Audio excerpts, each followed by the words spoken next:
Hello, this is Louisville Now, and we are at the Louisville Pride Center.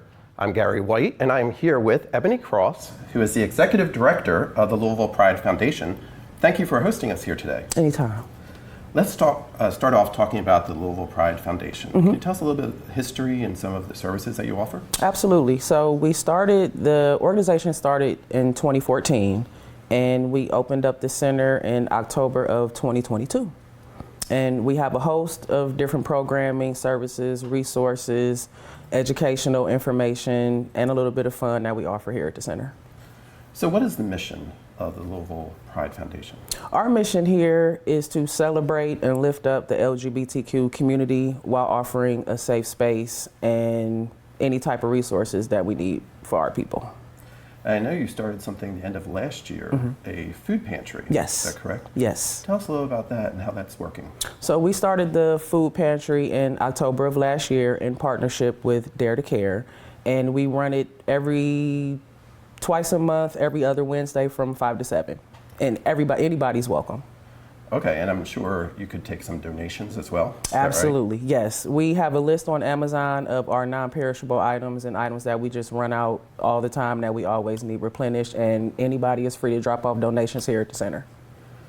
So you talked a little about some of the services you're offering. I know it's an opportunity for community gathering as well. Yes. And behind us, we have some of the creative art that's part of, what is the Paint with Pride? We do Paint with Pride on Friday evenings, and everybody is welcome to that as well, and it's also free. So we don't charge anything for any services here at all. And obviously a lot of talented people come. Yes, believe it or not, a lot of them come in and have no idea how to paint.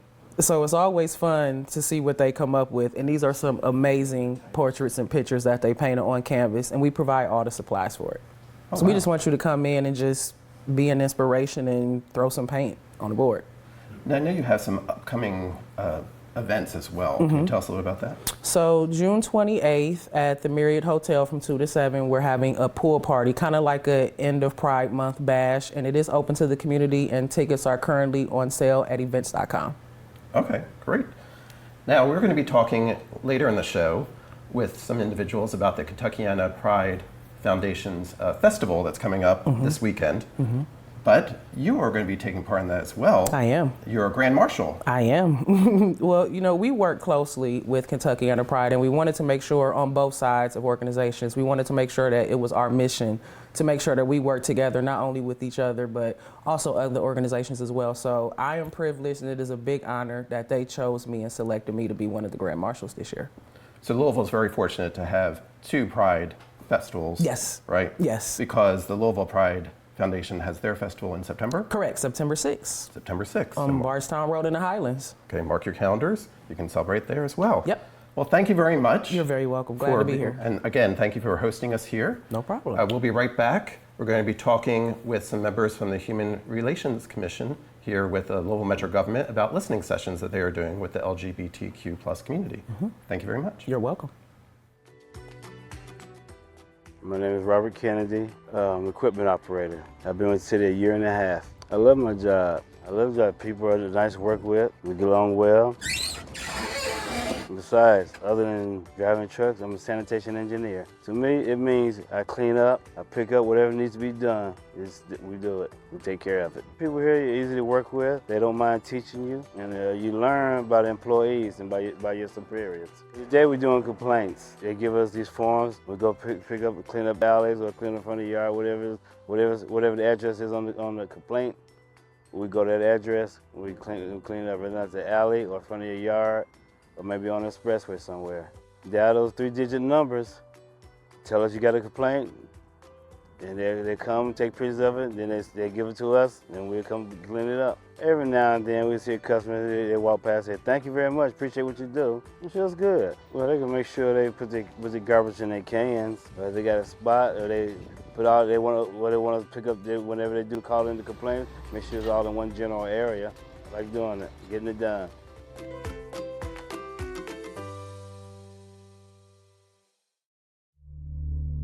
Copper wire theft is robbing us of our safety. Thieves are targeting our essential infrastructure, darkening roadways, disrupting emergency services, shutting down internet networks, and causing over $1 million in damages just last year. Copper wire theft is illegal. Mayor Craig Greenberg's Copper Wire Theft Task Force is getting results, but your help is needed. If you see something suspicious, call Crime Stoppers at 502-582-CLUE. You could get a $5,000 reward. Welcome back. I'm now here with Chase Medved with the Human Relations Commission through Louisville Metro Government, and Marie Dever, who is with the chair of the Human Relations Commission Advocacy Board. And we're going to talk a little bit about listening sessions that you all are doing with the LGBTQ plus community here in Louisville. So how did this project get started? So I like to talk about the work of the Human Relations Commission. Not a lot of people know that we exist, but the commission investigates discrimination in Louisville and Jefferson County. And one of the projects that we just discussed, we saw a need for, were these listening sessions for members of the LGBTQ plus community. So I think Marie had the idea, and then we kind of ran with it. Yes. So tell us a little about how these are working. Well, we're just starting. We're starting to reach out to introducing ourselves to the LGBTQ community and organizations. Like Chase said, not a lot of people know about the HRC. One thing we're really trying to push is to educate the members of the LGBTQ community about that they have protections that may not exist anymore at the federal or state level, but are protected by the Louisville ordinance if they are discriminated against. So we're just starting out, but we're feeling encouraged with the people that we've connected with. And you were saying that you were having some challenges connecting with the individuals to actually do the sessions. How can people take part and be part of the listening session? So far we've had 2 listening sessions, one here at the Louisville Pride Foundation. We also met with the YMCA Safe Place, which is a really great resource if anybody wants to look into that. The YMCA Safe Place, primarily for youth who need help, LGBTQ plus youth. And but what we found so far is that it may seem obvious, but people are afraid to speak out right now. People are worried for their physical safety, their careers, their lives, because they just don't want to necessarily put their name and their face out there. However, we are getting their stories. So we encourage people to still reach out to us. The HRC can guarantee that your information would be confidential. Mm-hmm. And I know Marie has a long-term goal of working towards a report that we would bring to other members of the community and Metro government. So is it anonymous? Can they do this anonymously? Of course, any kind of description that they want to provide or not provide is fine with us. Okay. Are there any common themes that you're finding in the ones that you've done so far? Sadly, the one theme that has struck me is how afraid the members of the LGBTQ community are to leave their homes. Wow. To get on a bus and go where they need to go to a grocery store or whatever.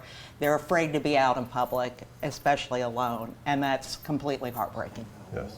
And I think you were mentioning that this is a starting point for these listening sessions. You're hoping to expand into other communities as well. Is that correct? Right. Since the HRC, the Human Relations Commission, provides those protections based on the local ordinance with every protected class. That's for disabled people, people who believe they've been discriminated against based on their national origin, their race, their gender, sexual harassment. We anticipate in bringing everybody into that conversation. And you can go to the Facebook page of the Human Relations Commissions to find out more and to take part, correct? Yes, or you can call me at 502-574-2398 and I will make sure the right person gets back to you. Great. Again, I've been talking with Marie Dever and Chase Medved. Thank you very much. Thank you. We'll be right back. Thank you.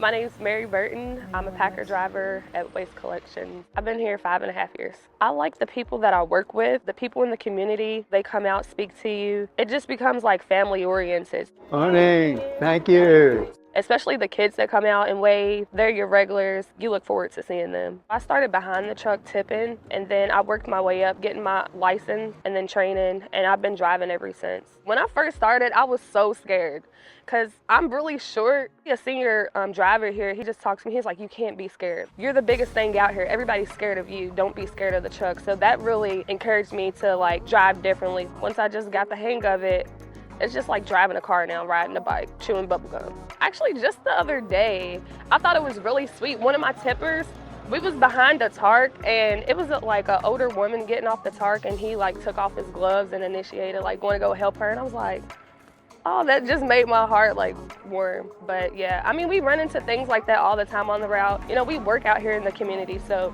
it's a lot of stuff that we will see, and we just like take action and initiative. It's just in us to help. I just love my job, what I do, really. It's a lot, it's challenging, but I mean, I'm up for any challenge. I'm always into like growing, so eventually I want to venture out and like be somewhere else, maybe eventually be a supervisor or something like that.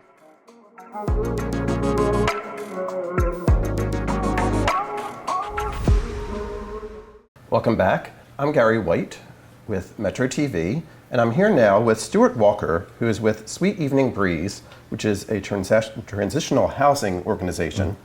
We know that affordable housing and housing insecurity are two areas that the mayor is working hard to address here in the city of Louisville. And Sweet Evening Breeze is also working hard in that area. Can you tell us a little bit about the mission and what Sweet Evening Breeze is doing? Yeah, Sweet Evening Breeze, the organization, provides housing for LGBTQ young adults 18 to 24.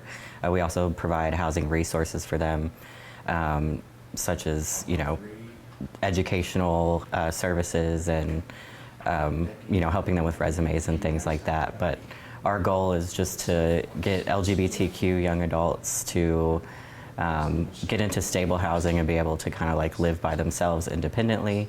And that's really hard for the community right now. So just offering support where we can. How long has Sweet Evening Breeze been in existence? So it started in 2019 when some grad students from U of L were doing a research project on houselessness with LGBTQ youth. They found some really shocking statistics about that. And then while they were researching, they also found out about Sweet Evening Breeze, the person. And they were very inspired by her story, so they started our nonprofit. I came on in 2021, and we've been offering services since then. So we've been open for a little over 3 years now, and we're happy to be here. And the shelter facility is named after an individual with Kentucky roots. We're going to hear a little bit more about Sweet Evening Breeze from a local filmmaker who's done some research there as well. But how can people continue to support this organization? Well, there's many different ways. We do outreach every week where we go out on the streets and we hand out food and hygiene products. We always need donations for that. So there's an Amazon wish list on our Instagram where people can send donations directly to our office on Barrett Avenue. And then we, of course, take monetary donations as well. But I think the most important way that people can help is to educate their friends and family members about this issue, about LGBTQ houselessness, especially for youth, and to just be in conversation with each other about this. And how can people find more information about Sweet Evening Breeze? Several different ways. The best way would probably go to our website, sweeteveningbreeze.org, but we also have an Instagram, Facebook, and then to find out about Sweet Evening Breeze, the person, there's several different options, which I'm sure you'll talk about later, but yeah. Great. And we are also going to be speaking, when we come back, about a fundraiser that is going on for Sweet Evening Breeze as well, and that's an opportunity for people to continue to contribute and support your organization. Absolutely, yes. Well, thank you very much. I appreciate you being here with us. Thank you for having me. And we'll be right back with more here on Louisville Now. I'm Jaron Bonifine. I work for Clean Collaborative. We do a whole lot. We go around the city and we try to make sure that we're cleaning the roadways, the overpasses in different neighborhoods and stuff like that to make sure that we're keeping our environment clean and making sure we're keeping our ecosystem right. Day in the life of Clean Collaborative, I say we get here, we make sure we're doing our stretches and stuff because that's the most important thing, because if you don't stretch, don't get yourself right for the morning, you risk injuries and all that type of stuff. But after that, we get our assignments for the day, our different routes, where we're gonna be at our areas and stuff. And then after that, we hit the road, we get to it. The biggest thing I wish people knew about Clean Collaborative and just us in solid waste and bulk waste, we need the community's help. Like, it can't just be us, volunteers and just different things, like just making sure that we all do our part. Like you said, we all want a clean city. We want our kids to grow up in a clean city, our nieces, nephews, and everybody else. So that's my main thing and my biggest goal, or just what I would ask other people, you know what I mean, to consider when they're out on the streets and stuff like that. Don't throw stuff on the ground, you know what I mean? Like, because we got to come back and get that. If people just start throwing stuff and they start piling up, you're just going to have a whole city just full of trash and stuff. We don't want that. I might get an extra piece of paper, or I might go a little bit further than the 6 feet rule that the city has applied. So it's like, that's my biggest thing, like just doing a little extra, you know what I mean?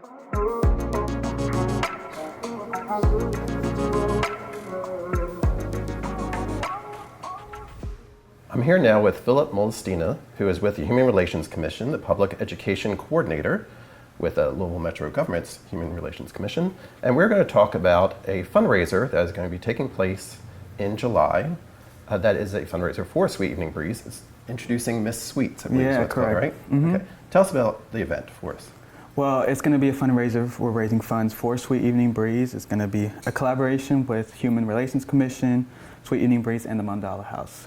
So we're just wanting to create this event. It's a safe space with unity and compassion, because that's what Sweet Evening Breeze was. She was just that icon in Lexington who was known for her compassion, her service in the community. So we just want to bring that spirit into Louisville and share it to everybody. And you're going to have some people speaking as well at this event, correct? Can you tell us a little about who might be speaking? So we have guest speakers. We have activist Karma Bell Marshall and Dawn Wilson will be speaking, along with the first trans councilwoman, Emma Curtis.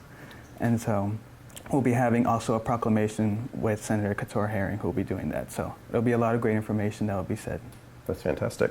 And a film screening also, is that right? Yeah, it's going to be a packed day. We're going to have film screening of a documentary about the LGBTQ community in Lexington, and that will touch base on Sweet Evening Breeze and what her story was just a little bit. So we'll have a film screening, some music, some good food, some good people. So it'll be a great event to turn out to. And it's open for everyone, correct? Correct, yeah. Registration is free, but seating is limited. So get your tickets while you can. But yeah, anybody can come in and just enjoy. And how do people get those tickets? So you could look up Introducing Miss Sweets. It'll be on Eventbrite, or you can come to our Facebook or Instagram profile and you'll see a link right there where you could click in, and yeah, you could just sign up. Right up, okay. Also, the flyer is available on Louisville Metro TV's Facebook and social media as well, X and Instagram. What are the dates and times for this event? July 11th, 6 p.m. At the Mandala House on Baxter Avenue. We'll be doing the guest speakers, the film screening, everything starts at 6 p.m. and I'll carry on throughout the whole night. Fantastic. An opportunity to help raise some funds for a great organization, Sweet Evening Breeze, right here in Louisville. Correct. Thank you very much, No Philip. problem, thank you. All right, we'll be right back with more here on Louisville Now. I am Chris Sullivan. I am with Solid Waste Management Enforcement. What I do is enforce the ordinances set by Metro Council. We more so educate our residents in terms of how to properly set out their garbage, their yard waste, as well as recycling, and as well as making large item appointments. I maintain 4 zip codes. It can be anything as someone complaining about a mattress that was laid out in their alley. And best case scenario, a lot of times it was just where people are still confused with the old way that we used to do things, where we used to have a junk week. Been with Louisville Metro for 19 years now. Over my time at Louisville Metro, I've met a lot of wonderful people along the way and learned a whole lot about this city. And we have some really great residents that are very enthusiastic and very proud of their communities. It's a partnership that we all play a part in it, and we want to work in conjunction with our residents.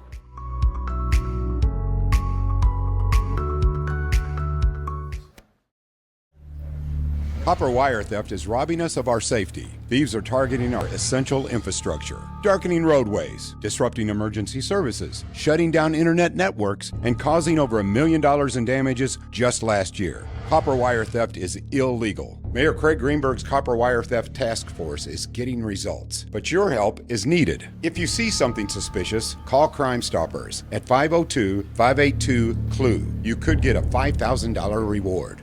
And welcome back. I'm Gary White, and this is Louisville Now.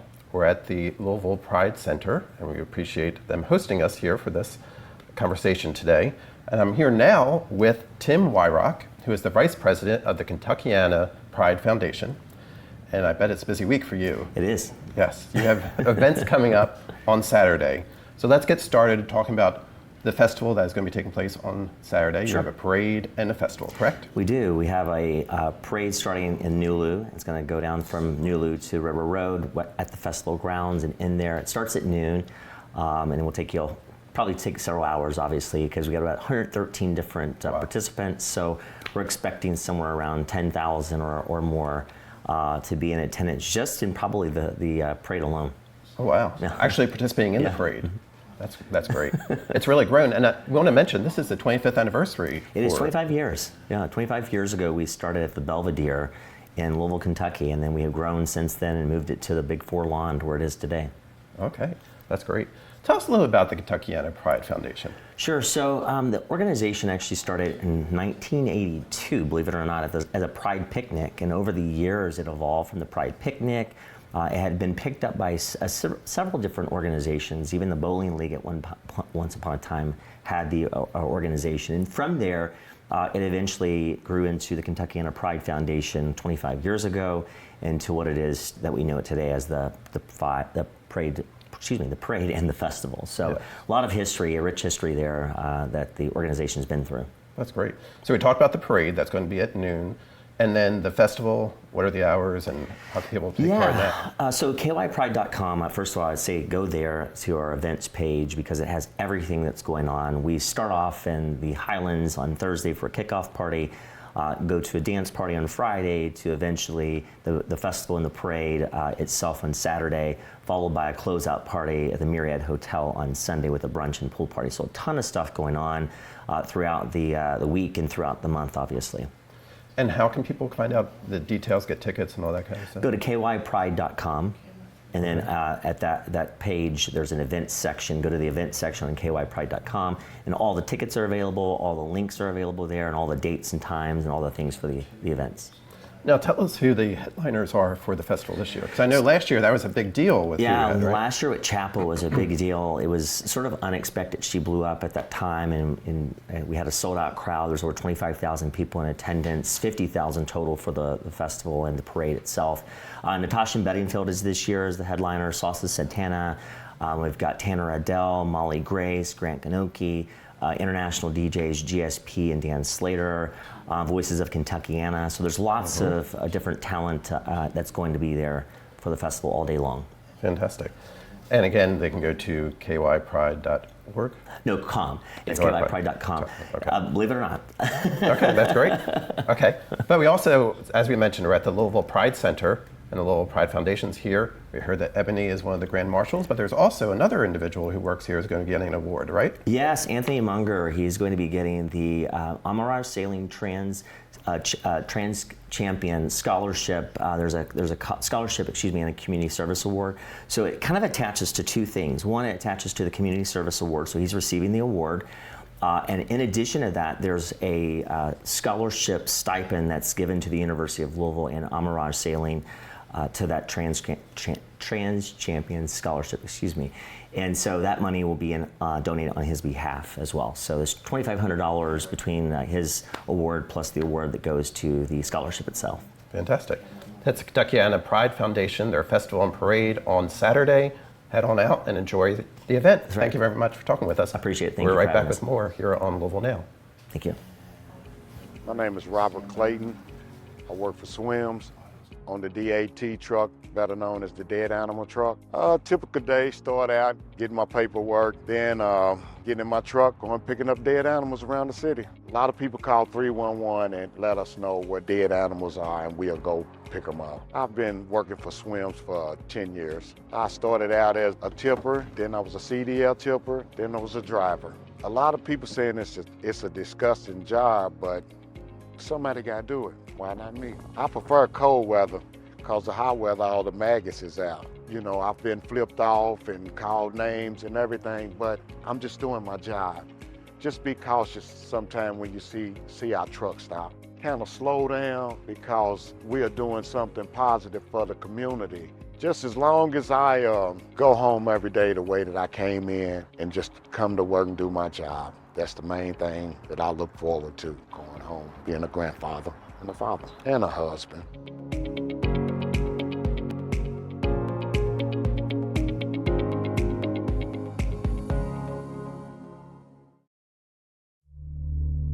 Copper wire theft is robbing us of our safety. Thieves are targeting our essential infrastructure, darkening roadways, disrupting emergency services, shutting down internet networks, and causing over $1 million in damages just last year. Copper wire theft is illegal. Mayor Craig Greenberg's Copper Wire Theft Task Force is getting results, but your help is needed. If you see something suspicious, call Crime Stoppers at 502-582-CLUE. You could get a $5,000 reward.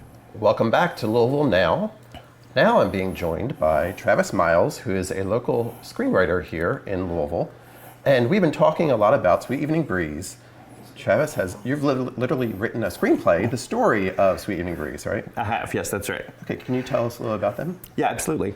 So I started researching in probably about 2019. I saw a book about weird Kentucky, and there's just different facts about Kentucky, and saw an entry of her in there, and I thought that just seems like a fascinating story, so I want to hear a little bit more. So she was an African-American individual born in the early 1900s and lived until about 84, so lived a long life in Lexington. By today's standards, we would probably say gender fluid. She would wear both men and women's clothing, and just was well loved in the Lexington community, especially for that period of time. I just thought that was a fascinating thing. She hung out a lot with well-to-do people. She worked at the hospital, and really was known for her generosity. She would see troops off, going to war. She would take care of her neighborhood community, take people groceries and that sort of thing. So she was just a really supportive individual. Really supportive individual, and really, like I say, really did a lot, and just was really loved, and so that just fascinated me, and so I just really wanted to dive in more and learn more about her because of that. So, and I believe that Sweet Evening Breeze was friendly with one of our former governors, Governor Fletcher, right? Yes, who was actually, a doctor at the hospital. Met him at Good Samaritan Hospital, and just good friends with them, and a lot of people around the hospital. Like I said, a lot of people who donated to the Good Samaritan Hospital, and she just really lived her life to the fullest. Something we could all sort of learn about. And around that same time, I heard about the organization Sweet Evening Breeze here, and I thought, what a great way to honor her and honor her life, because she was so giving and generous for an organization here to sort of help the homeless youth. That really honors how she lived her life. So absolutely. And you have a movie that is available, right? A script that's available. I've been pitching that. It's gone through a couple of rewrites and that sort of thing, but it's been finished for a couple of years now. I think it's just a fascinating story to tell. I just wrote the script about her, and there are lots of definite truths and lots of sort of legendary stories where maybe based in truth, but you'll have to read the screenplay to find out, or right? watch the movie. That's right. exactly what the movies made. So that's more information about Sweet Evening Breeze with Travis Miles. Wrote the screenplay on that. Thank you for sharing that story with us. Thanks so much. I appreciate it. And thank you for joining us for Louisville Now here on Louisville Metro TV.